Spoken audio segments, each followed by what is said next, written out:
라디오 독서실 한국인이 사랑하는 우리 문학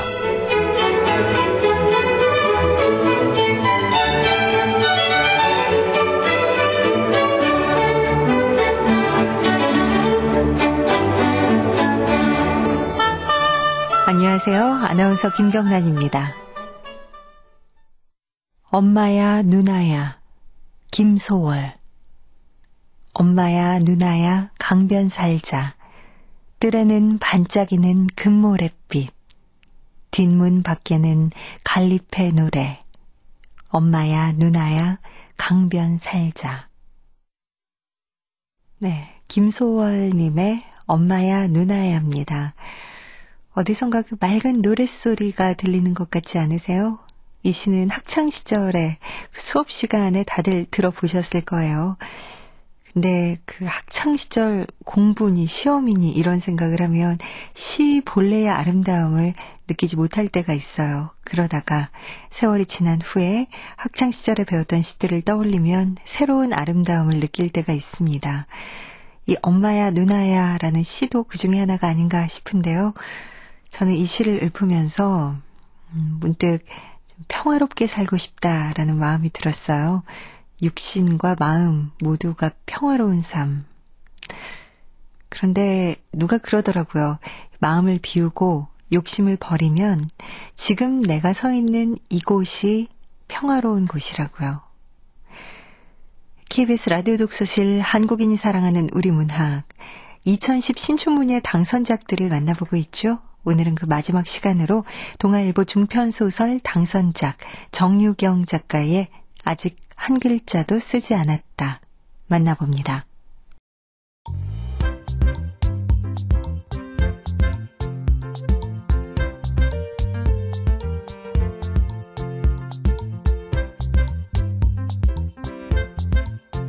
소리로 만나는 책 라디오 독서실. 한국인이 사랑하는 우리 문학을 김경란 아나운서와 함께 만나봅니다.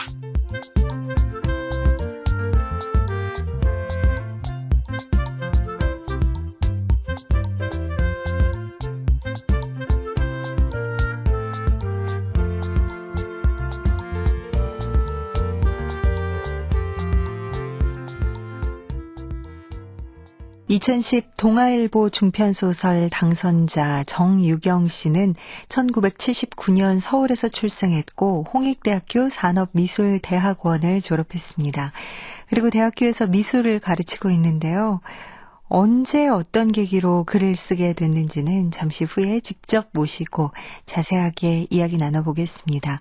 심사하는 소설가 조성기 씨와 문학평론가 권영민 씨가 맡았는데요. 그 심사평 소개합니다.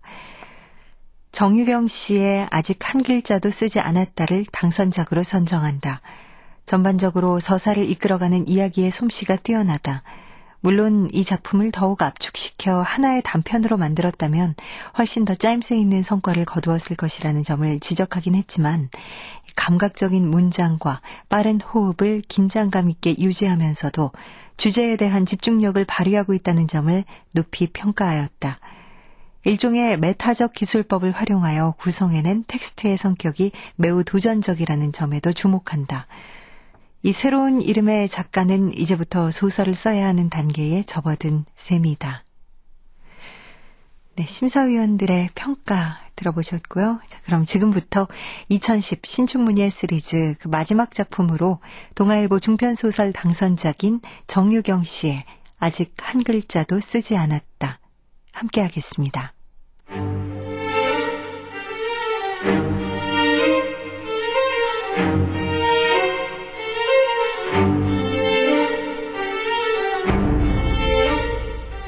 아직 한 글자도 쓰지 않았다. 정유경.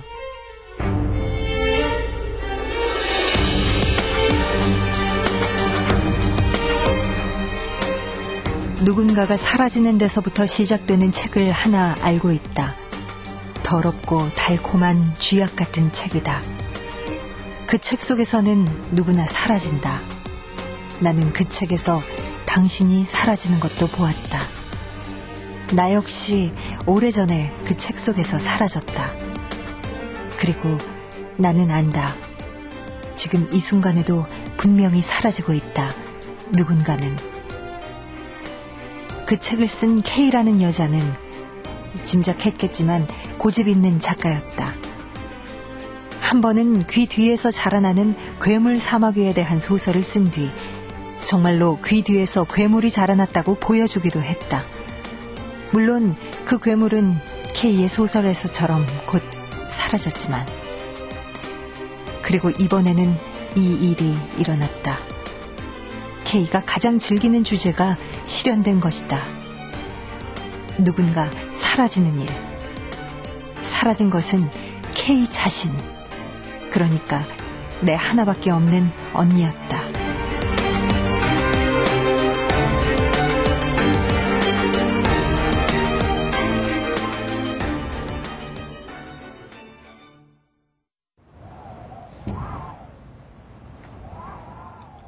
여보세요? 누구세요? 김유현이라고 아십니까? 네, 알죠. 맞아, 알기는 알지. 제 언니인데 왜 그러시죠? 누구세요? 예. 저는 영등포 경찰서 장형사입니다. 김유현 씨 소지품이 들어있는 가방하고 신발이 한강대교 근처 둔덕에서 발견됐어요. 네? 지금 뭐라고? 가방 안에는 현금 530원하고 몇 장의 영수증, 명함, 신분증이 들어있었는데 특이하게도 가방 안에 빨간색 스웨이드 구두가 들어있었습니다. 그날 겨울이 시작되었다. 수화기 너머에는 내가 한 번도 마주한 적 없는 남자가 서 있었다. 형사였다. 그가 내게 K를 아느냐고 물었다. 나는 안다고 대답했다. 나는 K를 알고 있었으니까. 혹은 그때까지만 해도 K를 안다고 생각했었으니까. 그러나 지금 누군가 나에게 K를 아느냐고 묻는다면 어렵다. 내가 정말 그녀를 알았었는지조차 확신할 수가 없다.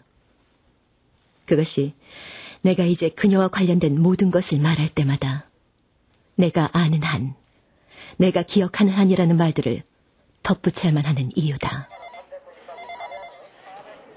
김유현 씨 가족분, 여기입니다. 네.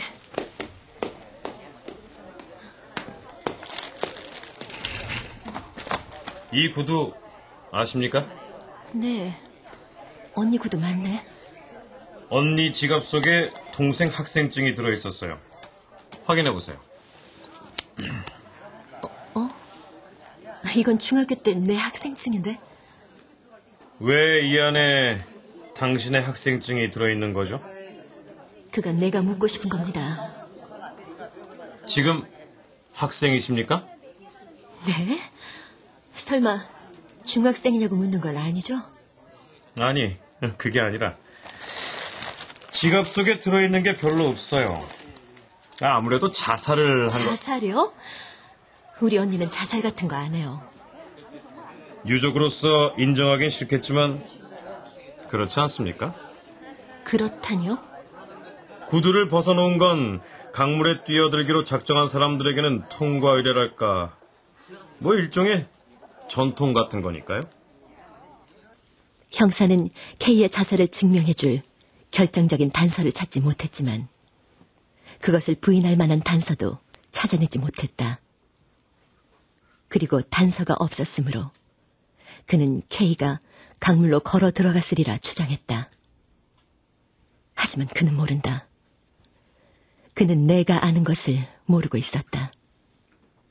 K는, 내 언니는 물을 끔찍하게 싫어했다.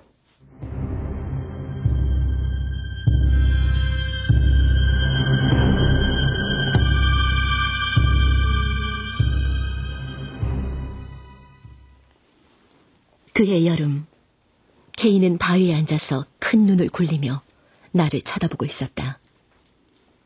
구두와 지갑이 K의 모든 것이라고 생각하는 형사가 그걸 알 리 없었다. 그날의 일은 나와 K, 그리고 아빠의 기억 한 구석에 고이 접힌 채 웬만해서는 밖으로 나오지 않는 독백이다.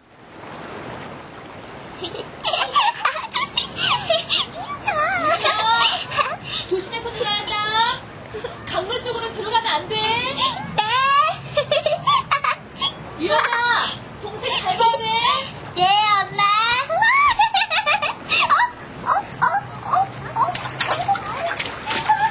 내 스파. 그러니까 그해 여름, 케이는 큰 눈을 굴리며 물속으로 빠져들어가는 나를 쳐다보고만 있었다. 내가 허우적대며 급류 쪽으로 휘말려 들어가고 있을 때 나를 구하려 물에 뛰어든 건 케이가 아니었다.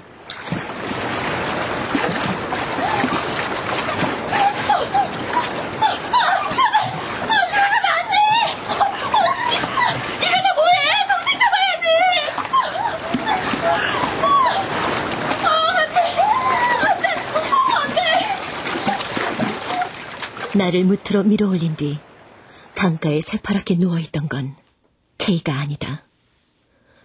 그것은 엄마였다. 엄마의 장례식에서 제일 크게 운 것도 물론 케이는 아니다. 제일 크게 울었음에도 용서받지 못한 건 역시 케이는 아니었다.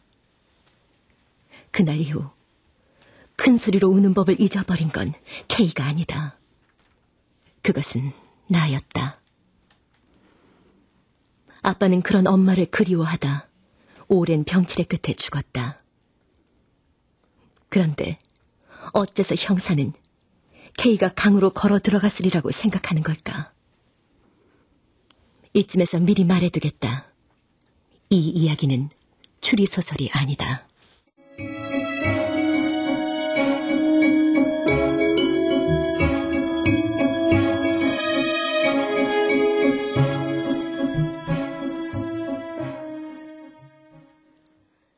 이 글을 끝까지 읽지 말기 바란다. 아니, 당신은 처음부터 이 글을 읽지 말았어야 했다. 이것이 내 경고다. 글의 끝에서 당신은 결국 당신이 읽은 것이 아주 긴 제목에 불과하다는 것만을 깨달을 것이다. 정신 건강을 생각한다면 지금 당장 달려나가서 잉글리시 리스닝 테이프나 하와이안 보사노바를 듣는 게 훨씬 더 유익할 것이다. 하지만 그래도 당신이 읽는 것을 포기하지 않겠다면, 그렇다면 어쩔 수 없다. 당신은 이 미친 여자의 반복되는 헛소리를 끈질기게 들어줘야만 한다. 어쨌든 내가 말할 수 있는 건 내가 아는 것뿐이니까. 그리고 내가 아는 한 케이는 물을 싫어했다. 끔찍하게. 형사는 그걸 몰랐다. 아마 당신들도 몰랐을 것이다. 이 집에서 언니 혼자 살았다는 거죠? 네. 수사를 위해서는 언니가 살던 곳을 조사해 봐야 되거든요. 언니가 물로 죽으려고 했다면 강이 아니라 차라리 이 머그잔에 코를 박았을걸요? 어디? 아이고, 이런 집은 또 처음이네. 언니분이 아주 그냥 깔끔한 성격이셨나 봅니다. 아니면 얼음공주였나? 그 말도 틀리다고 볼 수는 없었다. 그렇게 냉기 가득한 집은 나도 본 적이 없다. 하지만 그곳이 나의 고향이었다. 그 집의 냉기는 나의 일부이기도 했다. 모든 게 그대로였다. 케이의 집은 내 낡은 기억 속의 모습과 동일하게 유지되고 있었다. 내가 발을 들이지 않은 몇 년 동안 달라진 건 하나도 없는 듯했다. 지나칠 정도로 깔끔하게 정돈된 세간들, 온기가 결여된 새하얀 가구들, 새하얀 벽들, 높은 천장들, 분획되지 않은 공간들, 그리고 사철의 냉기와 유령들. 그 사이로 이 문을 열면 아직도 아빠가 나올 것 같고, 저 모서리를 돌면 아직도 엄마가 웃고 있을 것 같았다. 모든 게 그대로였다. 이렇게 수첩 조각이 하나 안 나오기도 힘든데 말이죠. 어떻게 된 게 주변에 당신 언니를 안다는 사람이 없어요. 현장에 무슨 목격자가 있기를 하나 CCTV에 잡힌 건 편의점이 끝이고. 참, 이런 깜깜한 사건은 우리도 진짜 힘들다니까요. 그렇지 않습니까? 그렇지 않다. 유능한 형사였으면 찾아냈을 것이다. 그러나 그는 찾아내지 못했다. 대신 뭔가를 찾아낸 것은 나였다. 형사보다 유능한 인간이어서가 아니다. 적어도 그보다는 내가 K를 더 잘 알고 있었던 것이다. 내가 찾아낸 것은 한 장의 CD였다. 함께 살아본 사람만이 아는 규칙이라는 게 있는 법이다. K는 그런 규칙을 아주 많이 가진 사람이었고, 그 CD는 K의 규칙에 어긋나는 장소에 꽂혀 있었다. 형사의 차가 골목을 다 벗어난 뒤로도 나는 꼬박 10분을 더 기다렸다. 그런 다음 K의 노트북을 열고 CD를 밀어 넣었다.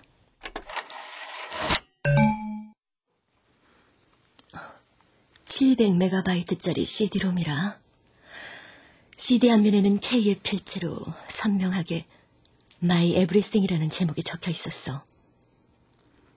내가 아는 한 K는 모든 것이라는 단어를 쉽게 쓰는 사람이 아니야. 그런데 K가 이렇게 적었어. 다시 말해, 이 CD는 K의 규칙에 어긋나는 장소에 꽂혀 있었던 데다 K의 규칙에 어긋나는 이름까지 달고 있는 거야. 이게 뭐지? 파일명 01? 저장된 날짜는 한 달 전. 01에 뭐가 저장돼 있는 거지? 이게 뭐야? 아무것도 없고 달랑 사진 하나? 근데 사진 속의 인물은 남자잖아?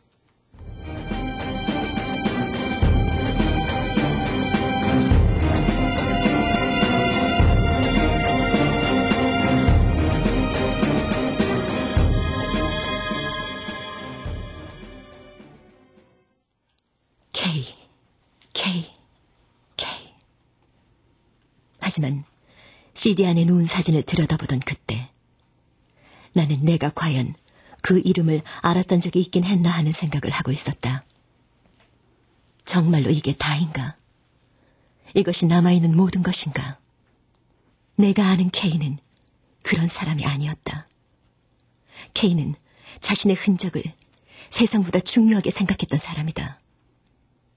그렇다면 진짜 K는, 내가 아는 K는 어디로 갔단 말이지?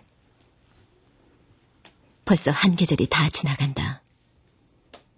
형사는 지금도 주기적으로 전화를 걸어 나에게 진척 상황을 묻는다.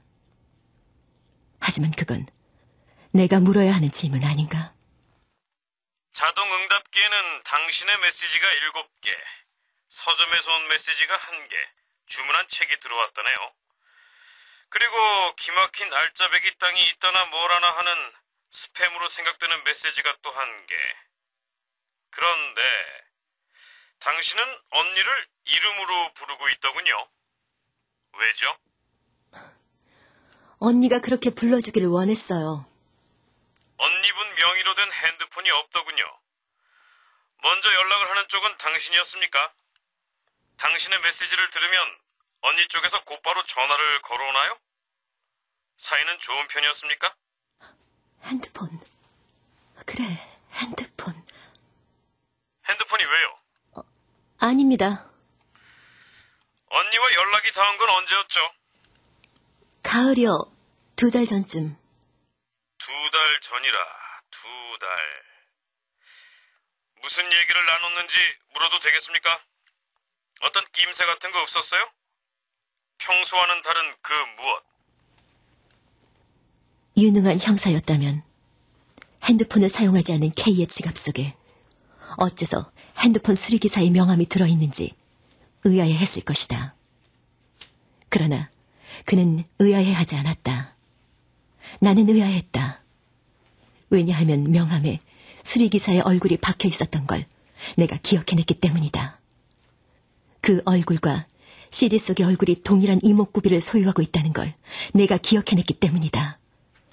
나 자신도 그 사실을 깨닫기까지 몇 주의 시간이 걸렸다. CD 속의 그 남자, 그 얼굴이 수리기사의 얼굴과 똑같아.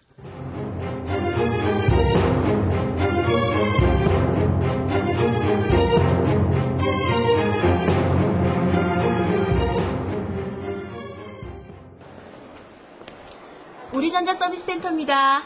무엇을 도와드릴까요? 네, 휴대전화 수리하러 왔는데요. 저기, 지난번에 이분한테 수리를 맡겼는데 친절하시더라고요. 아직도 계시다면 이번에도 이분에게 수리받고 싶은데요. 예. 20번 기사님이시네요. 이 기사님은 예약 고객님만 받는 분이라서요. 잠시만 기다려주시겠어요, 고객님? 문의 후에 즉시 처리해드리겠습니다. 네. 모든 것이 내가 원했던 혹은 예상했던 것보다 훨씬 더 즉시 처리되었다. 이제 내가 그들에게 원하는 것은 없다. 그 남자를 만난 후에도 나는 아무것도 원하지 않을 것이다.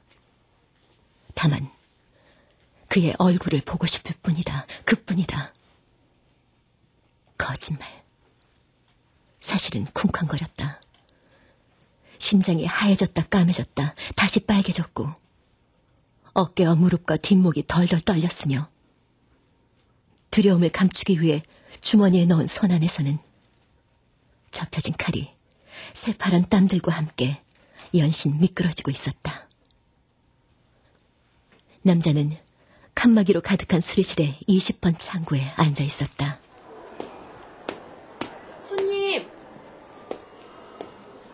손님. 네. 20번 기사님 지금 기다리고 있는데. 아, 네. 내가 뭘 바라고 여기로 온 거지, 케이? 대답 좀 해봐. CD 속 그 남자 얼굴이 아니면 어떡하지? 아니야.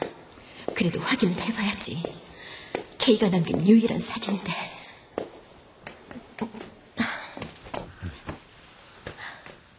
뭘 도와드릴까요, 손님? 그의 얼굴은 사진과 똑같았다. 너무 당연한 일인데 너무 당연해서 나는 약간 울고 싶은 기분이 되었다. 그의 얼굴에는 조금 전 접수처에서 만난 여직원이나 나머지 수십 개의 창고에 앉은 수리기사들과 동일한 종류의 미소가 번져 있었다. 수많은 현대인들이 걸려들었고 마지막으로 케이가 걸려든 저 미소. 어디 휴대전화를 물에 빠뜨리셨다고요? 어떤 물이었죠? 머그잔이었어요. 머그잔이요? 속상하셨겠네요. 흔하지도 않지만 그렇다고 아주 드문 경우도 아니죠. 나를 봐도 놀라지 않네. 여전히 미소를 띠고 있고. 많이들 빠뜨리나 보죠? 그럼요. 내용물은요? 물이요. 맹물인가요? 다행이네요. 언제쯤 빠뜨리셨죠? 남자를 만나기 전까지 나는 내가 질문을 하고 그가 대답하는 상황을 예상했었다. 내 머릿속의 질문 리스트는 예, 아니오로 대답해야 하는 문답들로 빽빽하게 채워져 있었다. 그러나 현실은 달랐다. 그가 질문을 하면 내가 대답해야 하는 상황이었다. 예상 문제는 모두 빗나갔다. 그래도 운이 좋으신 편입니다, 고객님. 확인해 봐야 되겠지만 아무튼 그렇게 나쁜 편은 아니에요. 오늘 아침이라고 하셨죠? 잘하신 거예요. 시간이 얼마 지나지 않은 경우에는 살릴 수 있는 가능성이 높거든요. 살릴 수 있나요? 정말 살릴 수 있어요? 정말? 한번 살려봐야죠. 정말 살릴 수 있을까? 정말? 그때였다. 내 시야가 또 한 번 내가 원하지 않는 것을 향해 열렸다. 남자의 책상 유리에 끼워진 사진이었다. 그와 한 여자의 부둥켜하는 미소가. 거꾸로 보고 있었지만 그게 K가 아니라는 것쯤은 알 수 있었다. 여기 기계 내부에도 물이 좀 고여 있네요. 이건 좀 안 좋은데. 물기 때문에 내장된 데이터가 손상됐을 우려가 있거든요. 손상됐으면 참 안타까우실 텐데. 그는 처음으로 미소를 지운 얼굴로 내게 말했다. 그러나 나는 여전히 갈피도 잡을 수 없었다. 무슨 대답을 해야 하는 건지, 내가 어떻게 해야 하는 건지. 난 분리된 칩들처럼 현실에서 완전히 떨어져 나가버렸어, K. 나 이제 어떻게 해야 되지? 어떻게 해야 되는지 나한테 묻는 거야? 강을 건너야 한다니까. 하지만 어떻게 K? 웃으면서 나는 두 가지를 생각했다. 첫 번째는 내가 K의 망령이나 영혼 따위에 빙의 됐을 수도 있다는 생각이었다. 그건 말도 안 되는 일이잖아 라고 당신은 말한다. 그러나 때로는 말도 안 되는 일이 벌어지곤 하는 게 이 세상이다. 그건 아마 당신도 잘 알 것이다. K는 내게 말했었다. 사람은 웃어야 돼. 일단 웃으면 안 될 일도 된다니까. 그런 말을 할 때는 K도 어김없이 웃고 있었다. 웃는 K를 볼 때마다 나는 그녀 속에 숨은 여우 같은 면면에 놀라곤 했다. 그녀 속에 숨어있는 그런 면들은 인생의 의외성을 발견하는 것만큼이나 놀라웠었다. 봐. 우리는 웃는 모습이 똑같잖아. 내가 되는데 네가 안 될 이유가 뭐야? 맞아. 우리는 웃는 모습이 똑같아. 우리가 자매인지 몰라봤던 사람들도 웃을 때면 혹시 자매 아니냐고 정말 닮았다고 말했잖아. 이제 내가 그런 미소를 지을 차례야. 내가. 정말 그래요. 너무너무 안타까워요. 이제 산지 몇 개월밖에 안 된 건데 속상하네요. 수리비가 많이 나오겠죠? 예? 글쎄요. 어느 정도나 손상됐는지에 따라서 수리비도 차이가 나는데요. 고객님의 경우에는 부품 교체가 불가피하겠네요. 메인보드랑 액정, 스피커에도 물이 들어간 걸로 보이고 이런 경우 보통 10만 원 이상이 예상되는데 구입하신 지 얼마 안 되셨다니까 일단 무상으로 가능한 범위를 조절해 봐야겠죠? 그의 말끝에는 잘 익은 미소가 대롱대롱 매달려 있었다. 수리는 10분이 지나지 않아 끝났다. 비용은 한 푼도 청구되지 않았다. 그것은 K의 승리였다. 나는 한 번도 그렇게 쉽게 용서받은 적이 없었다. 또한 그것은 다수의 승리였다. 미소를 지을 수 있는 사람이라면 누구나 얻을 수 있는 승리. 처음부터 모든 미소 짓는 사람들만의 것이었던 바로 그 승리. 당신은 알았는가? 승리가 미소에 선행하는 것이 아니라 미소가 승리에 선행한다는 사실을. 나는 몰랐었다. 이 커다란 서비스 센터에 발을 들인 후에야 알게 된 또 하나의 진실이 그것이었다. 보시는 것처럼 자 이제 전부 잘 작동되죠? 안심하고 사용하셔도 됩니다. 여기. 하지만... 예? 하지만 다시 한 번만 더 봐주실래요? 정말 제대로 된 건지 다시 한 번만 봐주세요. 휴대전화 액정에 K와 내가 찍은 사진이 있단 말이야. K는 웃지만 나는 웃지 않는 사진. 다시 한번 잘 보라고. 나는 웃고 있는 K와 그렇지 않은 나를 남자의 얼굴에 들이밀었다. 남자는 고개를 갸웃거리며 화면을 다시 쳐다봤다. 그러나 그의 눈은 동요하지 않는다. 그의 눈동자는 마른 땅에 꽂힌 말뚝처럼 꼿꼿하기만 하다. 그는 키패드를 몇 번 눌러보더니 평생 아무것도 잃어보지 않은 사람처럼 환하게 웃으며 대답했다. 전부 정상입니다. 그럼 혹시 누군가 사라지는 얘기를 아세요? 예? 소설이요. 누군가 사라지는 소설을 읽어본 적 있냐고요? 소설 말씀이십니까, 고객님? 네. 글쎄요. 잘 생각해 보실래요? 글쎄... 생각해 보세요. 한 번만 더. 사라지는 얘기예요. 사라진다... 사라진다라... 부탁이야. 제발 기억해줘. 하지만 그런 얘기는 너무 많지 않나요? 아무튼 저는 안 읽습니다, 고객님. 책은 별로 좋아하지 않아서요.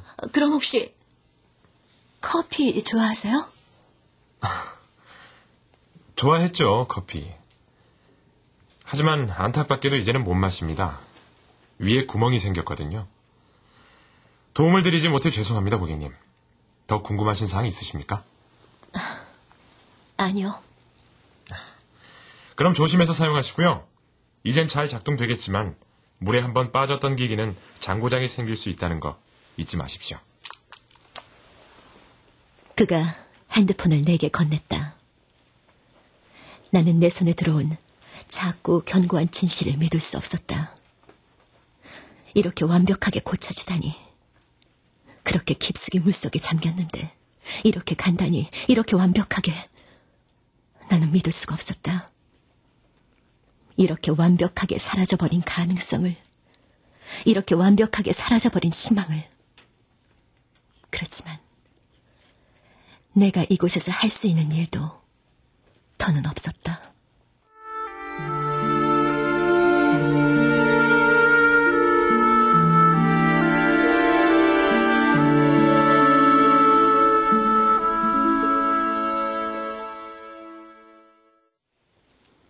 나는 서비스 센터를 나오면서 그 모든 빌어먹을 친절한 서비스를 향해 키보드를 눌렀다.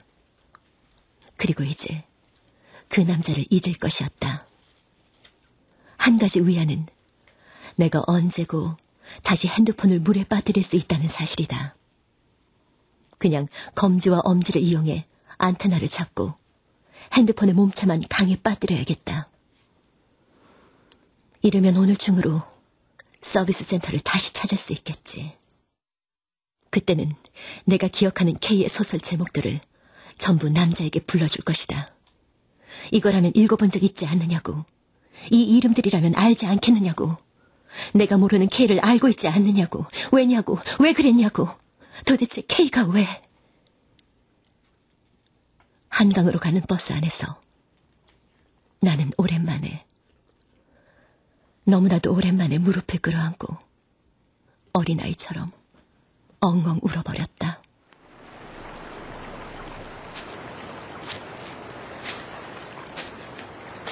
K, 너 어디로 사라진 거야?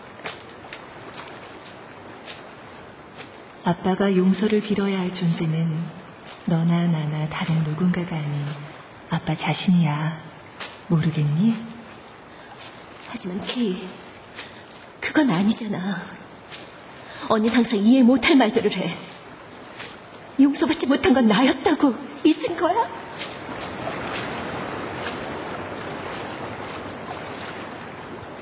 그렇다. 용서받지 못한 건 나였다. 하지만 내가 용서하지 못한 건 누구지, K?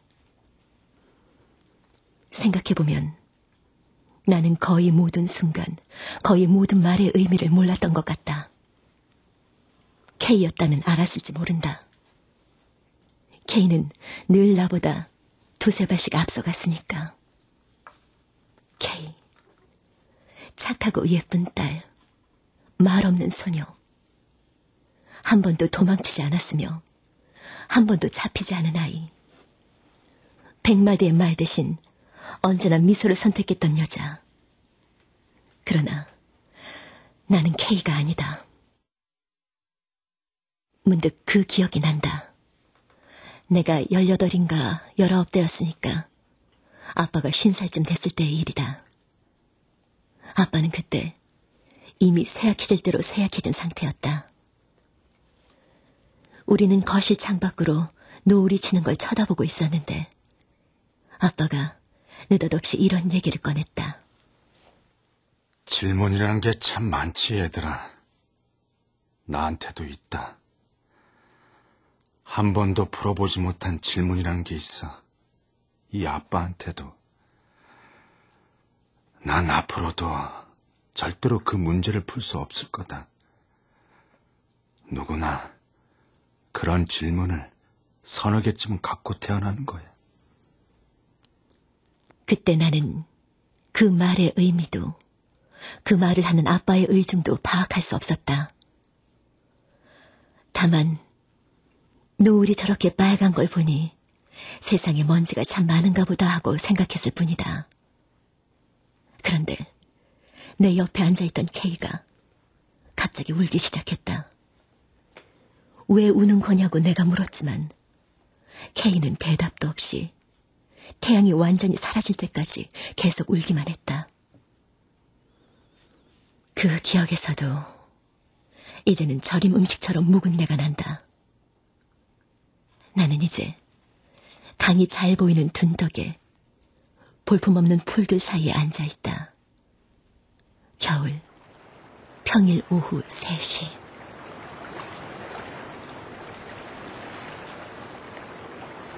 나는 이미 경고했었다. 이 이야기를 끝까지 읽지 말라고. 그러나 당신은 읽었고, 그러므로 지금부터는 온전히 당신의 책임이다.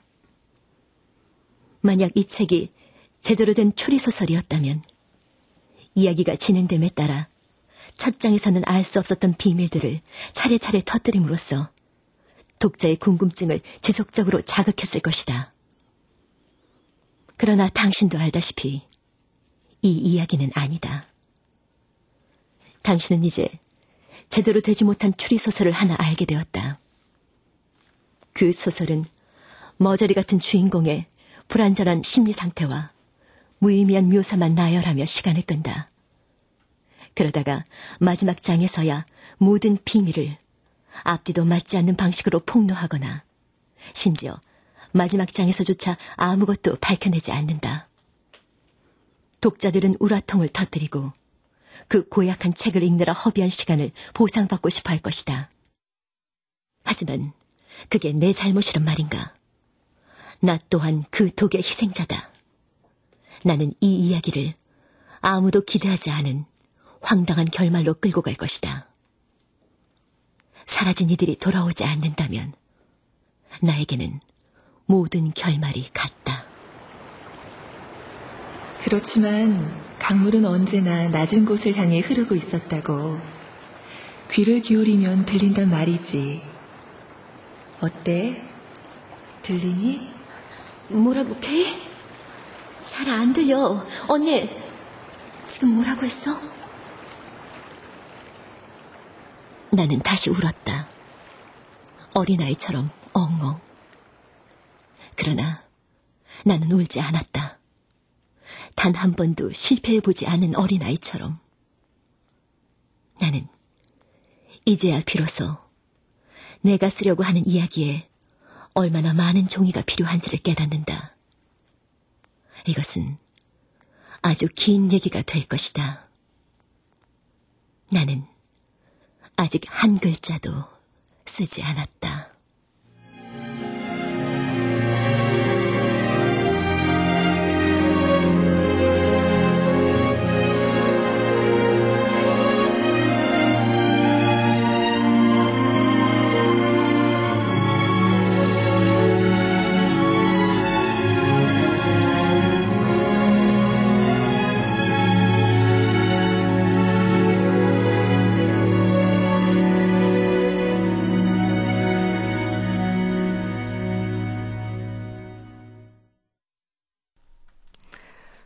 나는 아직 한 글자도 쓰지 않았다. 이 작품의 마지막은 이렇게 끝이 납니다. 작품을 쓰신 정유경 작가, 제 옆에 직접 나와 계세요. 안녕하세요. 안녕하세요. 네, 반갑습니다. 늦었지만 당선 진심으로 축하드립니다. 네, 감사합니다. 네, 저희 작품 잘 들었고요. 근데 저희가 앞에서 정유경 작가의 이력을 소개해드렸는데 미대를 졸업하셨어요? 네, 대학하고 대학원에서 디자인 전공했어요. 분야가 사실 예술하면 이렇게 한 분야이기도 하지만 굉장히 색다르다라는 느낌을 받았는데, 네. 근데 미술하시는 분들 중에도 이렇게 소설가로 활동을 하시는 분들이 있으신가요? 더러 계시는 걸로 알아요. 제 주변에는 없기는 했지만 사실 아무래도 글로 표현할 수 있는 감성하고 그림으로 표현할 수 있는 감성이 다르기 때문에 굳이 소설이 아니더라도 글을 쓰시는 분은 꽤 되시는 걸로 알아요. 그렇군요. 근데 아무래도 이력이 좀 색다른 이력을 갖고 계시다 보니까 잘은 모르겠지만 정유경 작가에게는 좀 다른 뭔가 색채감 있는 글? 이런 글들이 나오지 않을까라는 감사합니다. 기대도 하게 되는데요. 네. 자, 오늘 소개한 작품 아직 한 글자도 쓰지 않았다. 이제 나의 언니 K의 실종을 소재로 하고 있어요. 근데 이 작품을 통해서 하고 싶은 이야기 무엇인가요? 조금은 생뚱맞게 들리실 수도 있겠지만, 저는 이 글이, 어떤 닿을 수 없는 꿈에 대한 얘기라고 생각을 했어요. 생각을 하면서 썼고, 그러니까, 이루고 싶지만 이루어질 수 없을 것 같은, 하지만, 그렇다고 해서 완전히 놓아버릴 수도 없는 그런 꿈에 대한 얘기라고 생각을 하거든요. 이 안에 2명의 여자가 나오죠. 실종된, 작가인 언니 K. 이 여자가, 세상하고는 관계하지 않으려고 하고 소통하지 않으려고 하면서 자신의 꿈만을 쫓는 그런 사람이라면 동생이자 화자인 나는, 현실에 속해 있으면서도, 가족과의 얽힌 그런 좀 좋지 않은 그 기억 때문에 현실을 자꾸만 지워버리려고 하는 그런 사람인데, 그러다가 이 K의 실종 사건을 통해서 어쩔 수 없이 자기가 지워버리고 덮어버리고 싶었던 그런 기억들을 들춰내게 되고, 그러면서 그런 과정들을 통해서 자기가 용서할 수 없었다고 생각했던 과거를 향해서 좀 손을 내미는 느낌? 그리고 또 자기가 미처 알지 못했던 K의 꿈을 향해서 좀 다가가는 그런 과정을 그리려고 했어요. 물론 방법적인 면에서 조금 서툴기도 하고 좀 다른 느낌의 그런 시도를 하기는 했지만. 그렇군요. 네. 이 닿을 수 없는 꿈에 대해서 이야기를 한다는데 작가 정유경 작가께서는 다 가고 있네요. 그러니까 꿈에. 이제 문 앞에 선 것 같아요. 그래요. 근데 이 소설 속에 나는 이제 언니의 죽음을 받아들이기 힘들어요. 그래서 추적을 하기도 하고. 근데 이 나는 어떤가요? 정말 죽지 않았다고 믿는 건지 아니면 인정을 하기가 싫은 건지 혼란스럽더라고요. 읽으면서도 이 친구가 도대체 무슨 생각을 하고 있는 걸까? 네. 사실은 둘 다일 거라고 생각을 해요. 그러니까 믿고 싶지도 않았을 거고 믿을 수도 없었을 거라고 생각을 하는데, 근데 사실은 이거는 K가 죽었다고 단정을 했을 때 얘기가 될 것 같고요. 저는 사실 그것보다 먼저 역으로 읽으시는 분들한테 좀 묻고 싶어요. K가 정말로 죽었다고 생각을 하시는지. 사실 이 글 안에는 K가 죽었다는 말이 직접적으로 언급이 된 부분은 없거든요. 네. 그러니까 저 자신도 쓰면서 K가 죽었다고 생각을 하기보다는 지금 이곳이 아닌 어떤 또 다른 삶을 찾아서 떠났다고 사실은 믿고 싶었어요. 그래서 읽으시는 분마다 K가 죽었다고 믿느냐 아니냐에 따라서 그 주인공의 심리 상태에 대한 이해도 좀 많이 달라질 것 같고, 결말에 대한 해석도 달라질 것 같아요. 이 글 중에요. 몇 대목이 있는데 굉장히 좀 독특한 느낌인데 독자들의 심리를 이렇게 묘하게 끌고 다니는 느낌을 갖게 하는 대목들이 있어요. 앞에서 이쯤에서 미리 말해두겠다. 이 이야기는 추리소설이 아니다. 그래서 이렇게 작품 속에 내가 이제 언니의 실종인지 뭐 이걸 밝히나 그런 생각을 하고 있을 때 이게 추리소설이 아니다라고 적혀 있고 마지막에 나님이 경고했었다 이 이야기를 끝까지 읽지 말라고. 그러나 당신은 읽었고 그러므로 지금부터는 온전히 당신의 책임이다. 내가 끌려다니나 이런 생각이 들던데 뭐 이런 느낌은 다 의도를 해서 구성을 하신 거겠죠? 사실 뭐 처음부터 무슨 내가 독자를 끌고 다녀야겠다 이런 의도를 가지고 쓴 건 아니고요. 다만 좀 그런 마음은 있었던 것 같아요. 이렇게 독자들한테 말을 걸므로써 좀 이 화자의 마음 느끼는 것에 좀 더 좀 공감을 해주고 좀 귀를 기울여 주셨으면 하는 그런 바람은 있었던 것 같아요. 사실 글이라는 게 그렇잖아요. 그 작가가 마침표를 찍는 순간 글이 끝나는 게 아니라 독자가 읽어주는 순간 사실은 비로소 진짜 얘기가 완성이 되고 또 그 지점에서 얼마든지 확장이 될 수 있는 거라고 생각을 하기 때문에 뭐 그런 점에서 이렇게 독자분들한테 말을 걸므로써 좀 보다 적극적으로 참여를 해주셨으면 그리고 좀 자신만의 얘기로 완성을 해주셨으면 하는 그런 바람이 이런 식으로 표현이 된 것 같아요. 그렇군요. 앞으로 그러면 계속 사라지는 글 쓰실 생각이세요? 어떤 글 쓰고 싶으세요? 글쎄 그거는 솔직히 말씀을 드리자면은 저도 잘 모르겠어요.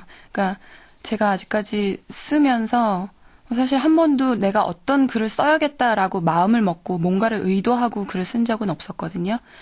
그렇지만 뭐 길을 걷다가 혹은 밥을 먹다가 아니면 뭐 잠을 자려고 누웠다가 문득 떠오르는 소리들이 있는 거죠. 그래서 그 소리들을 얼른 붙잡아서 종이 위에다가 얹히는 게 제가 하는 일인데 그래서 그런 소리들, 문장들이 좀 쌓이면 그 문장들을 이어붙이고 다듬는 게 하나의 소설이 되는 건데요. 글쎄, 뭐 이런 소리들을 좀 부지런히 따라가고 싶다고 생각을 하고요. 또 앞서서도 말씀을 드렸지만 그 외로운 사람들의 얘기들을 놓치지 않았으면 좋겠고 또 그래서 뭐 세상 어딘가에 있을 또 다른 외로운 사람들이 그 얘기를 듣고 같이 울어줬으면 좋겠다 그런 생각을 해요. 다음 작품이 참 기대가 되는 작가입니다. 다음에 작품 발표하시면 그때 또 뵙기로 하고요. 네. 오늘 이렇게 나와주셔서 고맙습니다. 네, 감사합니다. 지금까지 나는 아직 한 글자도 쓰지 않았다. 정유경 작가와 함께했습니다. 영화 러브스토리 하면 뭐가 생각나세요? 얼마 전 그 러브스토리의 원작자 에릭 시갈이 72살의 나이로 사망했다는 소식이 전해졌죠. 러브스토리 하면 떠오르는 명대사. 사랑은 미안하다고 말하지 않는 거야. 이 대사가 생각이 나는데요. 아마 오랜 세월이 지난 후에도 이 구절은 많은 사람들의 기억 속에 오르내리겠죠. 이런 걸 보면 확실히 인생은 짧고 예술은 긴 것 같습니다. 지금까지 2010 신춘문예 당선작 시리즈 그 마지막 시간으로 동아일보 중편소설 당선작 정유경 작가의 아직 한 글자도 쓰지 않았다 편 함께 하셨습니다. 음악 최현석, 효과 안익수, 노동걸, 김기평, 기술 이흥규, 극본 서현희, 제작 박기환, 진행의 김경란이었습니다.